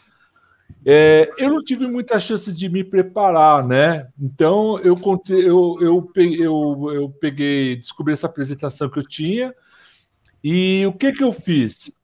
Eu falei, vou contar com a minha memória. E conforme eu vou falando com vocês, vão me lembrando das coisas. Eu me lembro que na década de 90, quando a Eletropaulo, né, dentro do governo do estado, queria implantar o Parque Caminhos do Mar, começou a ter um problema de ego, né? Então, o prefeito de Cubatão, na ocasião, se não me engano, Ney Serra, ele pegou o pessoal de parques e áreas verdes e quis tomar posse do local e começaram a fazer embelezamentos ao longo da estrada. O que ele fez? O que eles fizeram? Olha só a ignorância. Eles começaram a interromper os cursos de água que foram muito bem feitos na Estrada Velha de Santos, né, para escoamento da água, até para manter a estrada. O que aconteceu? Durou alguns anos. Né? Quando é que eles fizeram isso? Foi em 89. Em 91, desabou 2 pontos. Levou... Porque eles interromperam para fazer piscininha a montante da estrada antes, e aí levou a estrada em 2 locais, né? E ficou dessa maneira até 2004, mais de 10 anos sem você poder subir e descer a serra por causa da ignorância, né, de um prefeito, né, que fez essas obras inadequadas. Vocês entenderam o que eu falei, né? Interrompeu a drenagem para fazer piscina com o pessoal de parques e áreas verdes. Isso acabou destruindo a estrada em 2 locais. Vocês entenderam, né? Ficou claro? Sim, ficou. Mas em que ano isso? Desculpa, em que ano que houve essa interrupção dos cursos d'água? Porque ele fez essa intervenção em 89 e acho que durou 2 anos, conseguiu aguentar 2 temporadas de chuva. Acho que em 91 desmanchou a estrada, foi destruída em 2 pontos. Obrigada. Quem fez a pergunta? Andréa, por favor, você mencionou a questão das cotas, né, que eram canteiros de obras que não foram desmobilizados. Quando a gente desce para Santos, a gente passa quase chegando na Baixada, a gente passa por uma placa onde está escrito cota 200. Sim. Isso aí é um resquício das cotas? Quando você desce a Serra do Mar pela Anchieta, chega em determinado momento, você não começa a ver aqueles bairros que são aquelas ocupações irregulares ao longo da estrada? Sim. Então, toda aquela ocupação urbana, que inclusive acaba contribuindo para a degradação da bacia do Rio Cubatão, acabou ocorrendo por causa da não desmobilização do canteiro de obras depois da construção da Anchieta. Tá bom? Então, quando você chega ali mais ou menos na metade da Serra do Mar, você vai descendo, você vai vendo aqueles bairros. Quando está chegando lá embaixo, fica mais incrementado ainda. E eles acabam descendo, inclusive ocupando a região da planície litorânea ali, a região de Várzea. O que aconteceu é que na década de 20 anos para cá, começou-se a fazer uma desocupação em algumas áreas críticas lá dos bairros Cotas de Cubatão, e também o pessoal que estava ali em cima do mangue. Eu não sei muitos detalhes, mas eu sei que isso aconteceu. Quem fez essa mobilização foi a Polícia Ambiental, levando para conjuntos habitacionais feitos pela EMURB. EMURB não, é outra empresa do estado de São Paulo. EMURB é de São Paulo, né? Do município. Quem fez a pergunta, eu tive dificuldade de localizar quem fez a pergunta. Fui eu, Andréa. Eu entendi, então, que essa questão das cotas é a partir da construção da Estrada Velha, não do Caminho do Mar, né? Estrada Velha é o Caminho do Mar. A Anchieta era a pista nova. Assim como hoje a gente imagina que Imigrantes é a pista nova, a partir de 49, foi inaugurada a primeira pista da Anchieta, passou a ser a pista nova. Então, foi o canteiro de obra que foi utilizado para construir a Via Anchieta. Ah, legal. E deixa eu te fazer uma pergunta. A gente consegue descer a pé pelo caminho do mar? Dá para descer a pé? Dava para descer até recentemente por meio da intermediação da Fundação Florestal, que assumiu finalmente o caminho do mar, né? Só que agora que o governo do estado de São Paulo fez uma licitação e conseguiu ceder para uma empresa privada, no meu entender, mais ainda, né? E de uma maneira organizada, respeitando a capacidade de suporte do sistema, Andréia. Ah, legal. E os tubos dos aquedutos são feitos de que material? De aço, vindo da Polônia. E da década de 20. A usina lá embaixo ainda funciona? Funciona. Está ligado ao sistema interligado nacional, inclusive. E ela tem uma função estratégica muito importante. É claro, né? Se você hoje prestar atenção, toda a hidrografia de São Paulo foi severamente alterada pela Light a partir da década de 1930, né? Com a retificação e construção do canal do Rio Pinheiros, o lugar onde era a várzea do Rio Pinheiros. Hoje em dia, o que nós temos aqui em São Paulo não é mais o Rio Pinheiros, é um canal artificial, né? E o que acontece é que, a partir de 92, graças a um dispositivo na Constituição Paulista de 89, que veio um ano depois da Constituição Federal, a nossa Constituição Cidadã de 88, existe um dispositivo que proíbe o bombeamento de águas servidas para o reservatório Bínigues, né? Então, quando você fez o reservatório Bínigues e aproveita toda a água da bacia do Alto Tietê, inverte o sentido de um rio, né, que passou a ser um canal, que era o canal Pinheiros, para bombear água na Bínigues. Isso a partir de 1938, né? Isso persistiu até a década de 90. Claro, a partir da década de 80, você teve a Operação Salomônica, né? Deixava uma parte do esgoto descer, o Rio Tietê e a outra metade bombeava para Bínigues, mas a partir de 92 você passou a ter mais o bombeamento em época de estiagem. E a usina Reborn lá em Cubatão, ela tem uma função estratégica porque está próximo do centro de carga, né? Então, ela não tem mais aquela função de quantidade de energia que existia até a década de 80, mas de qualidade de energia, porque ela consegue dar estabilidade no fornecimento de energia elétrica para a região metropolitana de São Paulo e Baixada Santista, né? Então, é uma usina, uma fonte de energia próxima ao centro de carga. Não sei se eu respondi para você, André. Acho que você pergunta uma coisa, eu falo muito mais, né? Não sei por que falou tudo isso, eu não perguntei isso, pô. Não, excelente explicação. Então, quer dizer que o aço polonês sobreviveu. Isso aí é uma coisa assim, né? Sobreviveu, e eu digo mais, depois do aço polonês fizeram a usina subterrânea. Você viu lá em 56, né? Que é uma obra de engenharia, do ponto de vista de engenharia, é maravilhoso, né? Eu sou uma pessoa que trabalha na área socioambiental, né? Desde que eu me formei em 87, já faz tempo, né?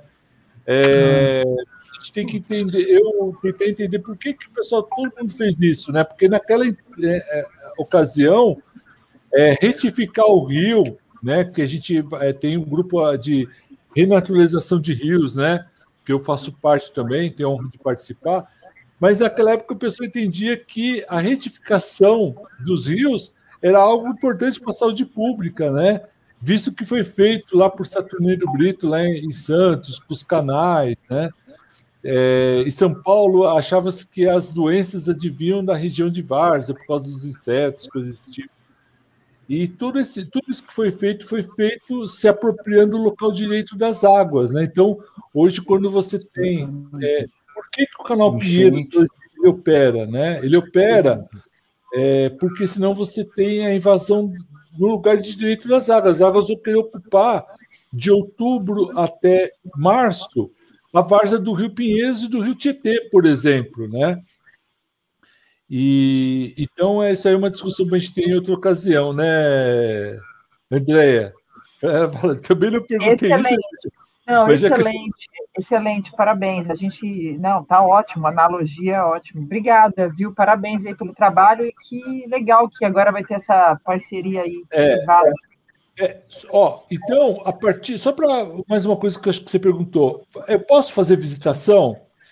Pode, desde que de uma maneira organizada. Com essa empresa que está cuidando dessa região agora, certamente vão continuar as visitas monitoradas. Eu acho que todo mundo devia ter o direito, né, da região metropolitana de São Paulo conhecer a história, a nossa história, porque isso aí é a nossa história.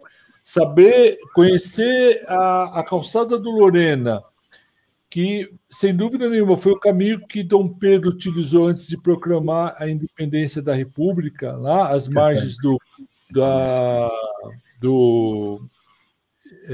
Riacho Ipiranga.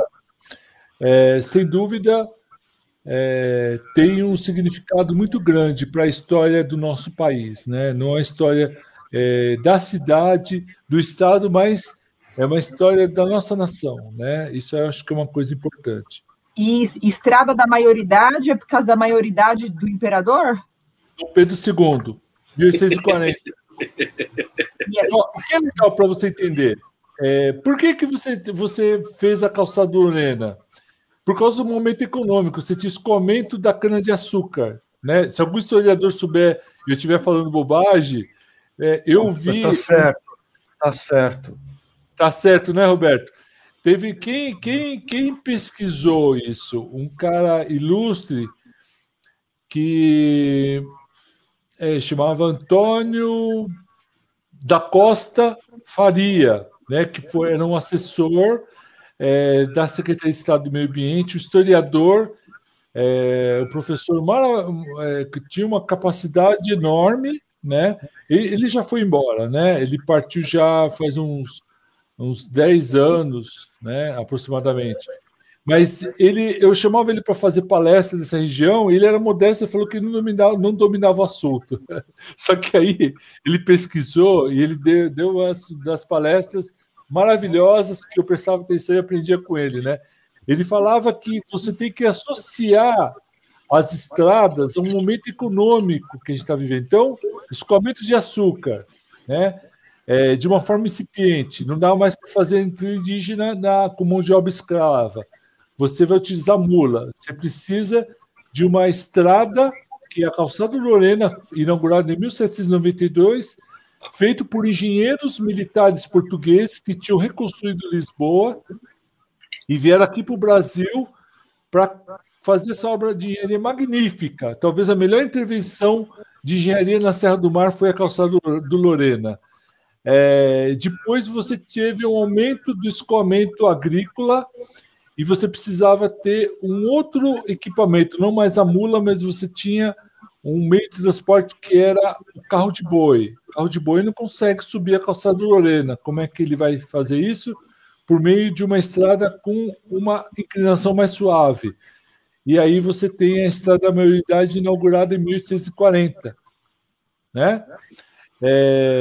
Que foi um caminho pavimentado e foi o leito por onde foi feito depois a Estrada Velha de Santos, que foi o leito carroçável que foi concretado em 1925. Entendeu? Então, maravilha! Coloto, manda ver, Coloto. Adorei, obrigada. Valeu, Andréia. Legal, a tua participação citou um monte de coisa. Vocês estão me ouvindo bem, pessoal? Sim. Maravilha. Então, eu queria compartilhar a minha tela com alguns detalhes que eu obtive na caminhada organizada pela Cecília Oca, né, que está aqui mediando o debate também, né? Ela nossa, é super importante, aí junto com o Edney, com o Fioravante, você, André, o Laércio e o Beltel, né, a montar isso, né? E a gente foi no dia 30 de julho, um sábado, uma grande turma da caminhada noturna, acho que fomos umas 30 pessoas, mais ou menos, o micro-ônibus, teve todo um procedimento de reserva de dias, exatamente por conta disso que o Edson falou, que tem uma carga máxima de pessoas que pode estar trafegando na estrada, né? E foi em 2016, só que a câmera que eu tinha não era, eu não fui com a minha câmera melhor, mas eu só vou mostrar alguma coisa para vocês dialogarem, para vocês verem em relação à Ladeira da Memória, a mão desse arquiteto, do Vitor de Bugrá. Ele, esse período que ele projeta, eu vou procurar ser o mais sintético possível, ele está vinculado ao neocolonial. Tá? O neocolonial é um movimento de valorização cultural nacionalista, né, de fundo nacionalista, que vai começar lá em Portugal, né, com um dos intelectuais, um dos profissionais de construção civil e arquitetura e que imigra para São Paulo, eram dois. Um deles é o Ricardo Severo, ele vai fazer uma arqueologia da arquitetura portuguesa, vai catalogar os símbolos, ícones e elementos que deviam compor essa arquitetura de homenagem. Só que ele também se envolve com política lá em Portugal e não se dá bem, então ele tem que migrar para o Brasil, se associa com Ramos de Azevedo e vai escrever no jornal Estado de São Paulo, se torna amigo do então secretário, na época das obras do Caminho do Mar, das obras comemorativas do primeiro centenário. Ele como Vitor de Bugrá, ele vai ter um político influente como grande amigo, que é o Washington Luiz, né? Então, o Washington Luiz, ele acho que ele tinha um vínculo maior com o Vitor de Bugrá. O Vitor de Bugrá consegue os projetos para esses monumentos do Caminho do Mar. E essa arquitetura colonial, ela não, a nossa arquitetura barroca, você fala, pô, a Casa do Bandeirante não tinha pedrinha, canjicada, aquelas coisas bonitinhas que a gente vê no neocolonial desses monumentos do Caminho do Mar ou na Ladeira da Memória. Então, isso é a composição cenográfica desse repertório, né, e que é muito característica da obra do Vitor de Bugrá. Outros arquitetos, engenheiros vão copiar ele. Tem uma casa que é uma agência da Caixa Econômica Federal, que foi restaurada em estilo neocolonial, na rua Doutor Veiga Filho, próximo à Angélica. E uma outra casa, que é até se não me engano, um arquiteto de origem alemã, construída também nos anos 20 e 30, seguindo esse modelito do Vitor de Bugrá, que hoje é uma casa que é alugada, enfim, não sei se é propriedade, mas a empresa que ocupa esse palacete é o Cerimonial São Paulo, que foi a primeira empresa que conseguiu concessão particular para ter velórios e ofícios fúnebres, né? Então, ela está toda intacta, a casa muito bem preservada, e ela segue esse receituário do Vitor de Bugrá. Infelizmente, as casas do Vitor de Bugrá todas foram para o chão, praticamente. A gente só vai ter alguma memória da obra edificada dele nesse conjunto dos monumentos do Caminho do Mar. Eu vou compartilhar, então, agora a tela. Isso é assunto para uma outra caminhada mais detalhada, eu só vou mostrar os detalhes, tá? Não vou ficar trabalhando muito com datas. Uma outra coisa importante é que esse movimento nacionalista não é só aqui em São Paulo, tá? Ele vem do Nordeste, tá? Se instala na capital federal, e o Lúcio Costa, no Rio de Janeiro, na então capital federal, ele se forma em 22, ele vai ser o arquiteto mais forte no Rio de Janeiro na ideia de advogar a arquitetura, não copiando os estilos historicistas europeus, mas esse conjunto de ideias que homenageava o período barroco brasileiro, que eles deram o nome de neocolonial. Então, é uma construção cultural, tá? Por isso as pedrinhas, não é uma reprodução ipsis literis. Se fosse uma reprodução, para você ter uma casa neocolonial, você tem que ter uma casa de 1 andar ou 2 no máximo, feita de taipa, e a garagem, no mínimo, ia ter que ser uma senzala, né? Ou você ter o pavimento térreo da casa ser uma loja com... Não seria uma reprodução fiel, é só uma homenagem, você trabalhando com elementos daquela cultura, ok? Deixa eu só compartilhar aqui. Pronto. Colocou a casa do Vitor do Bugrá, que é velório, é aqui na São Carlos do Pinhal? Isso, não é dele, é de um cara que seguia o mesmo estilo dele, não é Itapeva, São Carlos do Pinhal, Andréia, muito obrigado, é isso aí. É quase na Brigadeiro Luiz Antônio. O lugar ali é chiquérrimo, já fui no velório ali. Ali é muito chique, ali não é para... Deixa eu ver onde é que está. Ah, tá, eu tenho que carregar aqui, só um minutinho, gente, eu tenho que abrir o aplicativo, peraí, só um minutinho, pessoal. Opa, eita, cancela, peraí. Tá aqui, pronto. Eu vou pôr ele em tela inteira, então vai sumir. Aqui. Beleza. Opa, só que tem que voltar para trás. Peraí, compartilhar de novo. Tá, ok, pronto. Tá, compartilhar. Tá. Ok. Agora, voltando lá, gente, só um minuto, por favor. Opas. Tá aqui. Pessoal, vocês estão vendo a imagem? Sim. Oi? Alô? Sim. Beleza. Então, a primeira foto o primeiro monumento que salvo engano, né, que agora minha memória deu uma rateada. Que o Scamis mostrou foi o Poço Paranapiacaba, certo? Então, olha a qualidade do trabalho de um arquiteto. Ramos de Azevedo também tinha que apresentar isso para os clientes, tá? Apresentava perspectivas e elevações coloridas, com aquarela, né? Eles tinham artistas, ou eles mesmos desenhavam quando eles tinham disponibilidade, ou contratavam alguém para fazer. Então, esse aqui é o projeto de 1919, é o projeto, né? Ele vai ser executado para comemorar o primeiro centenário da independência, mas isso é tirado do livro sobre Vitor de Bugrá, escrito pelo Nestor Goulart Reis, tá? Editado pela EDUSP, tá? Agora, bom, então, aqui é o Poço Paranapiacaba, essa é essa janelinha aqui do desenho, tá, pessoal? Vocês estão vendo que tem uma marcação aqui de azulejo?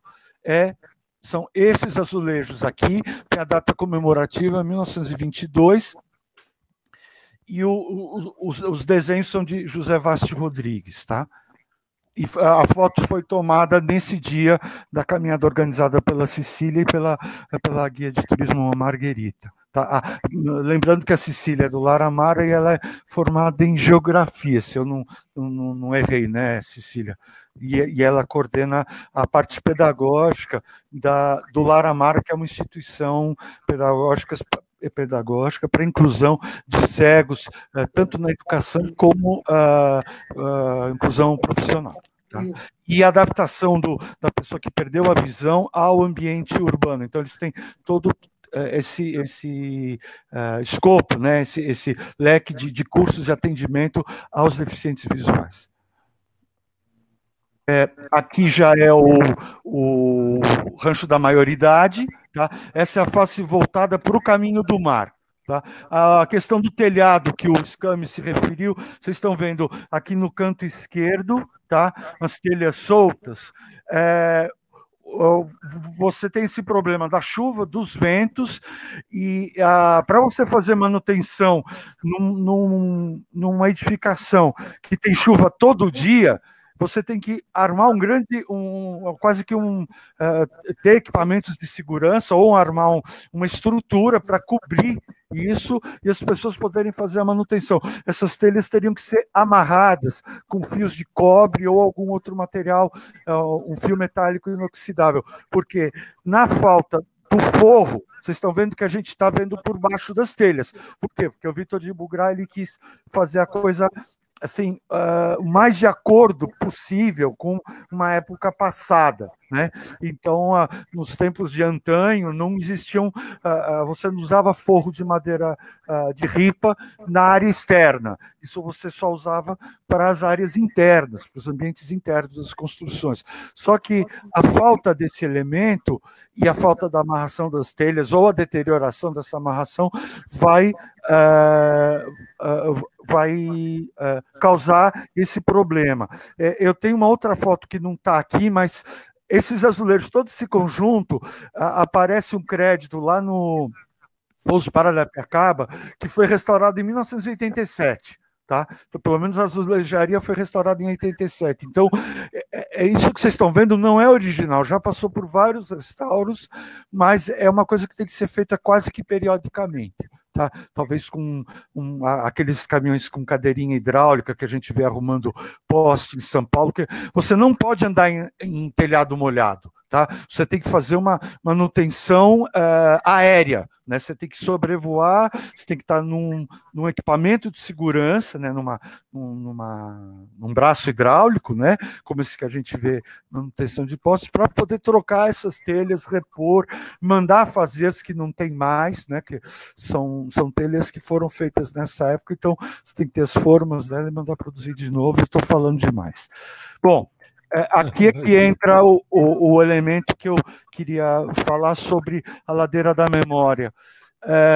Quem passar lá na Rua Xavier de Toledo vai lembrar que na rua, quando passa ali no trecho da Ladeira da Memória, tem um grande guarda-corpo de pedra vazado com essas escamas de peixe. Isso é um elemento da arquitetura neocolonial, tá? Aqui, em particular, esse conjunto, ele só tem a base em concreto armado, tá? Isso aqui é uma laje. Aqui em cima, essa galeria toda é em madeira, os pilares, o guarda-corpo, tudo em madeira maciça. É uma obra incrível. Aqui, desse mesmo rancho da maioridade, a gente tem uma coisa que é chamada de galilé, que é galeria com colunas, do anexo da casa, tá? Das instalações de serviço. Então, essas colunas, minha gente, isso aqui não é resina, não é granilite, não, isso é pedra bruta, trabalhada, inteirinha. Então, daqui onde está a seta até o capitel dela, isso é uma peça inteira de granito, esculpida, torneada, lavrada, enfim, tá? E a ordem grega, que ela, diferente da do Largo da Memória, lá é uma ordem jônica, que é uma ordem dórica, tá? Aqui um detalhe do balcão de madeira, também do Rancho da Maioridade. Sim, a fachada, essa fachada é a fachada voltada para o litoral, tá? Não é a fachada voltada para a estrada, tá bom? Vocês estão vendo? Também madeira maciça, torneada, e a placa, por que se explica o estilo dórico, né? É a transferência de cargas da estrutura de cobertura para um ponto estrutural, para uma coluna. Então você tem que ter essa placa quadrada que vai captar os esforços e descarregar nesse elemento mais esbelto que é o pilar, tá? Aqui outro close tá vendo? Tudo de madeira, tá? Só o chão é em concreto, revestido com lajota cerâmica. Eu acho que terminou. Era isso, gente, tá? A gente vai falar das obras do de Bugrá, vai ter vai abrir uma coisa especial para isso. Então, mais uma vez, eu nunca tinha ido, tá? Só quando criança, de automóvel. Então, fica aqui minha homenagem ao Carlos Beltel pela caminhada noturna, reforçar as palavras do Laércio, né? Minha homenagem ao Scames por essa explicação incrível. Ver como os antigos sabiam fazer as coisas, né? Realmente foi muito bom. e meu carinho especial à Cecília e à Marguerita que proporcionaram esse passeio. Porque se não fosse esse planejamento, você não pode ir lá, não podia ir lá na porta da Estrada Parque e falar, olha, eu quero passear, você tinha que marcar, agendar, ter toda uma comunicação oficial que não é assim chegar, não é que nem ir no Play Center, comprar um ingresso e descer e passear na estrada. Tinha que ter todo esse planejamento para evitar esse impacto ambiental. Então, muita coisa errada se faz no nosso país, né? A gente está atravessando isso, está vivendo isso na pele, né? Eu tenho amigos que moram na Austrália que conseguiram, lá a Austrália está livre da pandemia, graças a um esforço em comum, né, de todos, né, de partidos, pessoas, etc. Infelizmente não é a natureza do nosso país, mas existem coisas boas. Então, agora, Coloto, essa foto é tua? Sim, foi feita com a... Maravilhosa. Mas ela não é maravilhosa, ela é feita quase que com um celular. Foi uma câmera portátil e ela só foi possível graças a esse evento organizado pela Cecília e pela Marguerita, porque nessa visita guiada é que a gente pode entrar nos monumentos. Então, eu digo mais, tá? Se hoje eu fosse um concessionário para explorar esse serviço, eu não sei se eu daria tanta liberdade para as pessoas percorrerem esses monumentos, tá? Porque nessa visita teve gente que sentou não nessa varanda, mas numa outra varanda dessa mesma casa, que pelas questões de seguro, de responsabilidade civil, ninguém vai querer assinar esse BO. Então, eu acho que, inclusive, foi um momento histórico, que a gente teve assim, acesso irrestrito, tinha o guia, a gente teve boa orientação, só que haviam outros grupos ali, né? E, coitados, os guias não tinham condição de patrulhar todo mundo. A nossa equipe, né, graças a Cecília e a Marguerita, a gente teve uma orientação muito forte, a gente procurou seguir todos os procedimentos de segurança. Mas são monumentos que não tem esse padrão de hoje, né? Hoje você, por exemplo, o Martinelli está fechado. Está fechado por quê? Porque uma pessoa, infelizmente, se atirou de lá há 2 anos. Coloto. Tá? Oi. É isso. Desculpa. Obrigada, Coloto. Não, perdão, foi bom relembrar. Não, é só porque, vamos ver se tem mais gente. Tá, eu encerro. E muito obrigado, Obrigada, viu? Beijo, até. Tchau. Beijo. Scames, o Bogdan teve que sair, ele deixou as perguntas para você. Agora, eu não sei se tem mais gente que quer perguntar aqui. Então, ele deixou as perguntas por escrito aí. Tem aqui, ó. Passagem da Light para Ema. Você quer que eu fale ou você fale, Cecília? Ele já está vendo ali. Tá, desculpa. Tá, eu vou cortar meu microfone, então. Tá.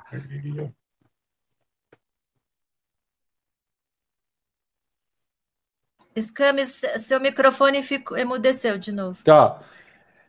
A visualização de vocês está igual que eu estou vendo? Tá, não estou vendo mais todo mundo como estava vendo antes, mas agora eu já mudei, agora estou vendo todo mundo. Beleza. Bom, vamos lá. Ele falou assim, sobre a passagem da Light para EMA e depois privatizar a Eletrobras. Então vai assim, ó.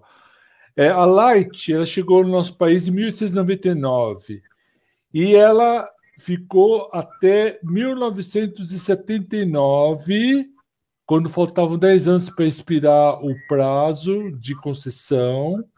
Ela foi comprada pela Eletrobras, então de empresa privada, que foi muito importante na primeira metade do século XX, né, para implantação da energia elétrica no nosso país. A partir da década de 50, começou a mudar a vocação, passou a ser estatal, o Estado assumindo para fazer as grandes obras de hidroeletricidade, entre elas Furnas, né? E culminando com Itaipu na década de 80, o que aconteceu? A Light ela parou de investir, porque era uma empresa privada, e estava vencendo seu tempo de concessão, e isso estava agravando o sistema elétrico nacional aqui de São Paulo.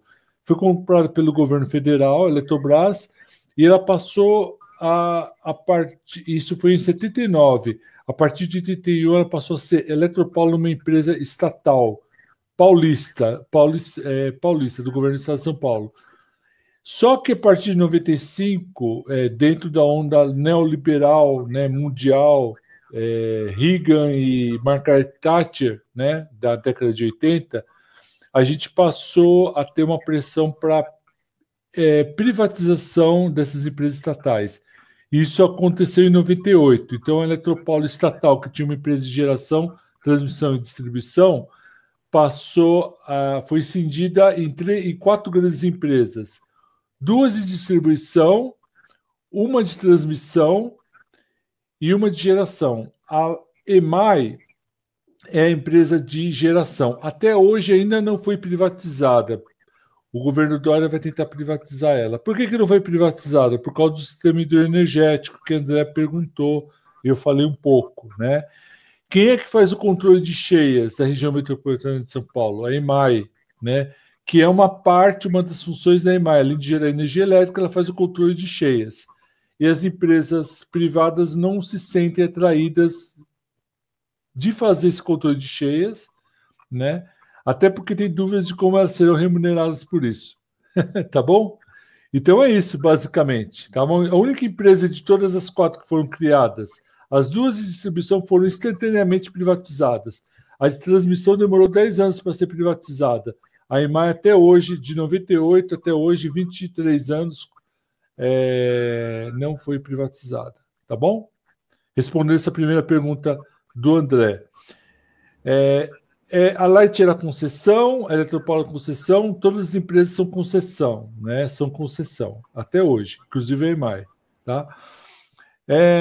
Eu tive a oportunidade de descer para Santos de bicicleta, mas um dia antes teve uma ação das comunidades que roubaram ciclistas. Quem era esse pessoal? O pessoal, provavelmente, que mora no bairro Cota. Tá? Esse pessoal acaba... tem uma criminalidade também, né? Como está a segurança hoje, provavelmente vai melhorar com essa concessão que foi feita, não é?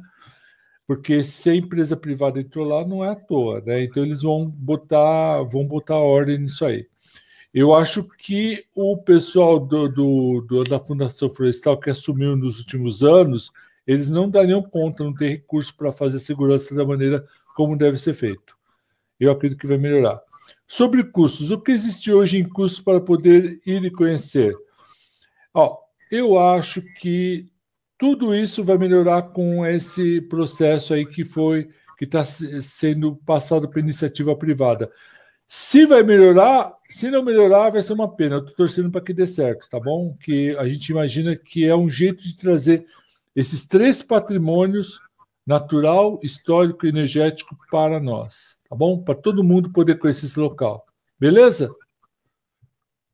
Quem mais? Pergunta, está todo mundo cansado querendo terminar, né? Alguém tem mais uma pergunta a fazer? Pode abrir o microfone, né? Fica à vontade. Bom, as pessoas elogiaram. Camis, o cota 200 tem a ver com a altitude? Altitude 200 em relação à Serra do Mar, sem dúvida. Tem a cota 400, tem o pessoal da cota 400, 200 e por aí vai. E só perguntando, você falou então da Estrada do Lorena, da Estrada da Maioridade, e qual que é a terceira que foi concretada? A primeira, vamos lá. A primeira estrada, a Calçada do Lorena, de 1792, okay. Depois, em 1840, a Estrada da Maioridade. Okay. Essa estrada foi pavimentada em 1925, se transformou na Estrada Velha de Santos. A gente chama hoje Estrada Velha de Santos, mas era chamado Caminhos do Mar. Até hoje deve ser chamado Caminhos do Mar, que foi a primeira estrada pavimentada que teve uso rodoviário. A partir de 1949 foi inaugurada a primeira pista da Anchieta, depois a segunda pista, acho que em 52, se eu não me engano. Na década de 80 foi inaugurada a primeira pista da Imigrantes, que também foi um desastre, assim como as pistas da Anchieta para a Serra do Mar, com escorregamento, gastou-se muito dinheiro, né, para fazer, 60% fora da Serra do Mar e 40% enterrado, né? Enquanto que a segunda pista de Imigrantes, ela tecnologicamente foi muito superior, 60% enterrado e 40% do lado de fora. Então, o impacto na Serra do Mar foi muito menor. E deixa eu só uma última pergunta. A calçada e a estrada da maioridade, elas descem paralelamente? Não. A calçada do Lorena, ela é muito mais vertical que a estrada da maioridade, porque a estrada da maioridade teve que ter uma inclinação mais suave, né? Tá. E qual que é a mais longa? A mais longa é a estrada da maioridade, porque ela tem que ter um grade mais suave e, portanto, ela é mais comprida. A calçada do Lorena é mais íngreme. Ela vai zigue-zagueando a Serra do Mar sem cortar nenhum curso d'água. Então, ela é muito mais vertical. E a turma descia por qual? Quando podia descer, descia pela calçada do Lorena ou pela estrada da maioridade? Que turma? Assim, as pessoas que iam visitar. Pela estrada pela Caminhos do Mar, que é a estrada da maioridade, porque ela é pavimentada, mais larga, muito mais segura. A outra é uma região que o mato quer brigar e quer ocupar o lugar da calçada, né? E é o lugar mais perigoso, evidentemente, que pode ter animal peçonhento, a calçada do Lorena. Se bem que tem gente que clandestinamente segue alguns caminhos lá no lado da serra e invade a calçada do Lorena e desce a calçada do Lorena. Pode ser que o pessoal que roubou as bicicletas do André tenha vindo pela calçada do Lorena, clandestinamente lá de São Bernardo do Campo, ao invés dos bairros Cotas de Cubatão. Pois quando não. A gente desceu, não estavam permitindo ir pela calçada do Lorena, né? Porque é perigoso. Inclusive, eu já vi, por exemplo, um carro do meu tamanho, né? Cheio de equipamento, descendo a calçada do Lorena, aquelas pedras cheias de musgo. Ele escorregou, tentando segurar esse equipamento, deu uma bundada, estremeceu toda a Serra do Mar. Tem uma pergunta aqui da Celi. Ela fala assim: a informação que sempre escutei é que a usina subterrânea foi construída por causa de um hipotético bombardeio. Isso é verdade?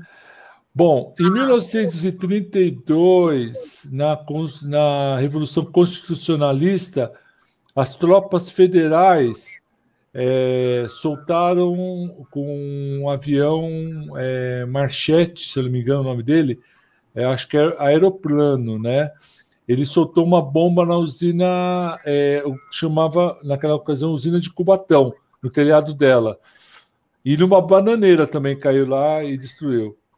E aí tinha uma lenda de que ela foi feita de forma subterrânea por causa desse bombardeio, por causa da Segunda Guerra Mundial.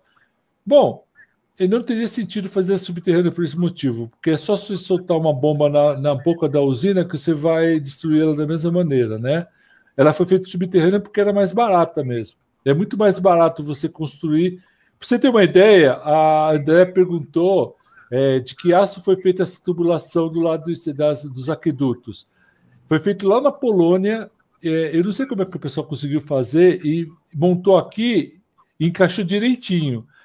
Para você ter uma ideia, a tecnologia no século XX de escavação em rochas avançou muito. Então, eles escavaram toda a rocha com explosão, evidentemente, né? 600 metros da Serra do Mar.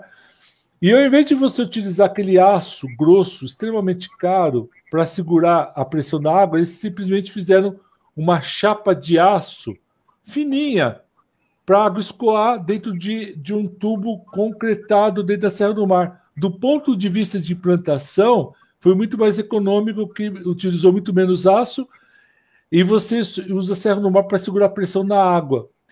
Além do que, a Serra do Mar naturalmente escorrega, e todos os aquedutos sofrendo muito, a Light sofreu muito com o custo de manutenção desses aquedutos.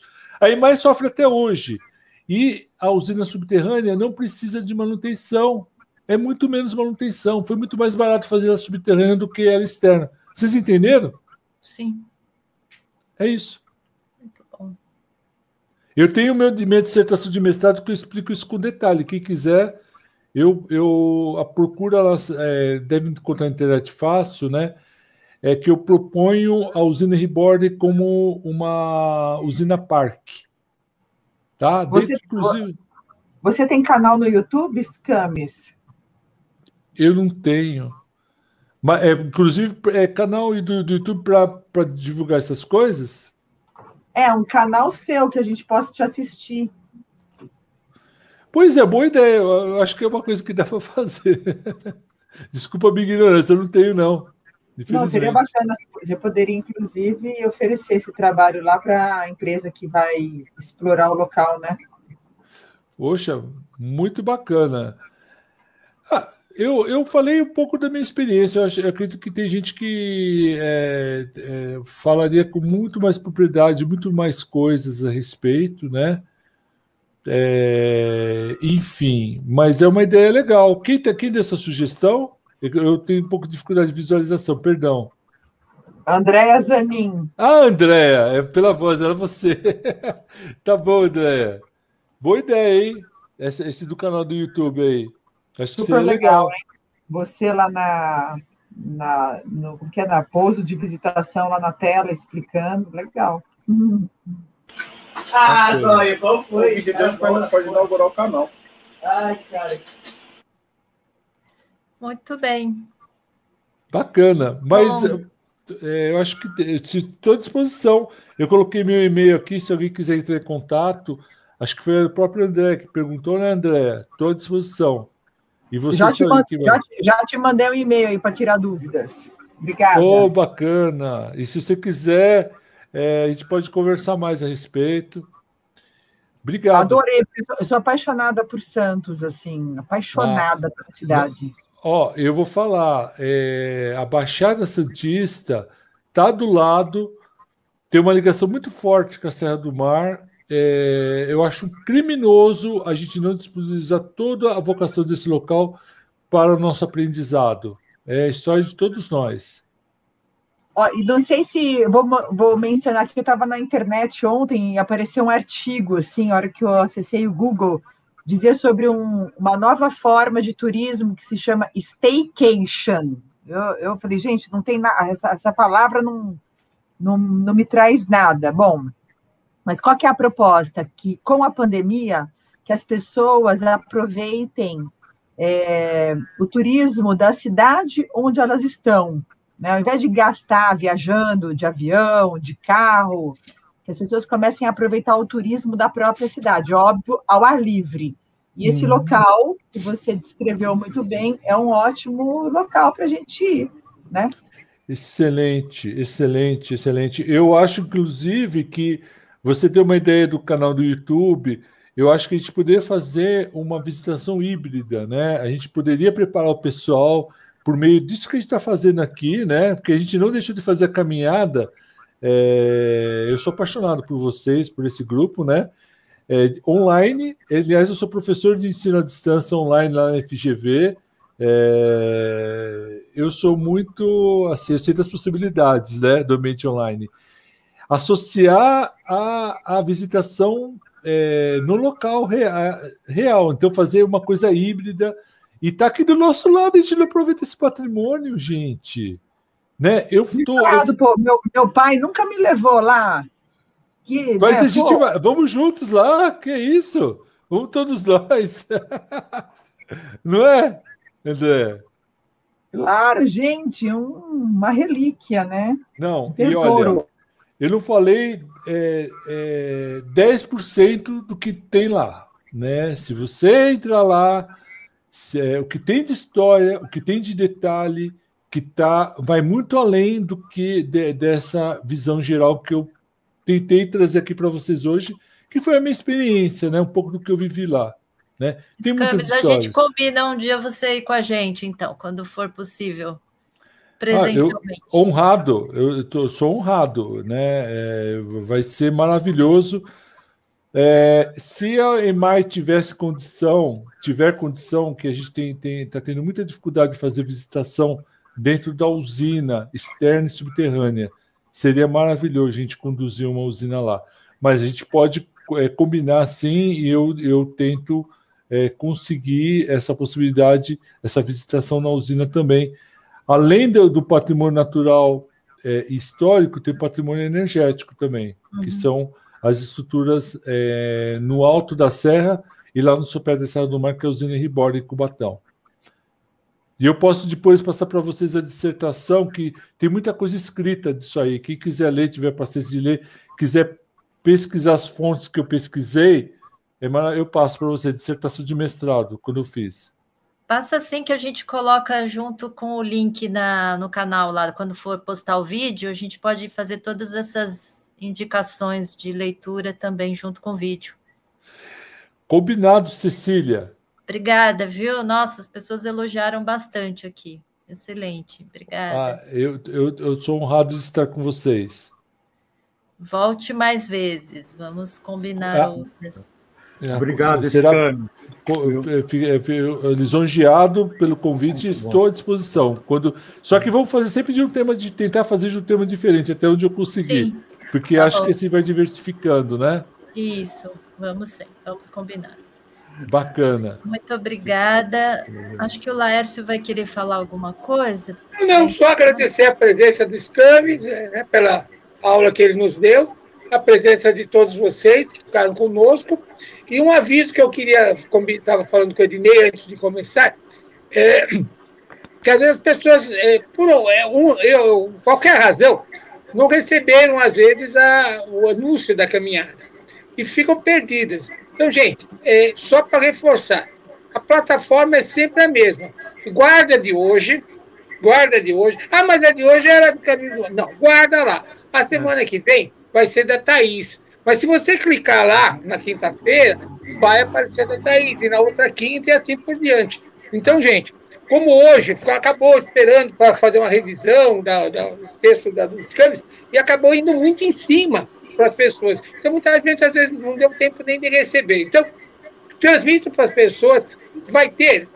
Qual é a plataforma? É sempre a mesma. Não tem mais senha, não tem mais nada. É só clicar ali e você entra, independente do palestrante, ok?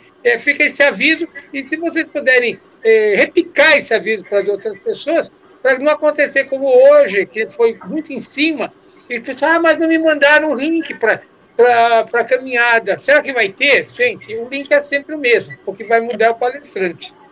Muito bom, é isso mesmo. Nossa. A caminhada noturna nunca dorme. Não. Gente, obrigado a todos. Uma boa Páscoa, né? Que domingo nós temos um domingo de Páscoa. Diferente, como também já foi do ano passado, né? Mas desejamos a todos a melhor Páscoa possível, tá? Um abraço a todos e fiquem com Deus e vamos em frente. Obrigado.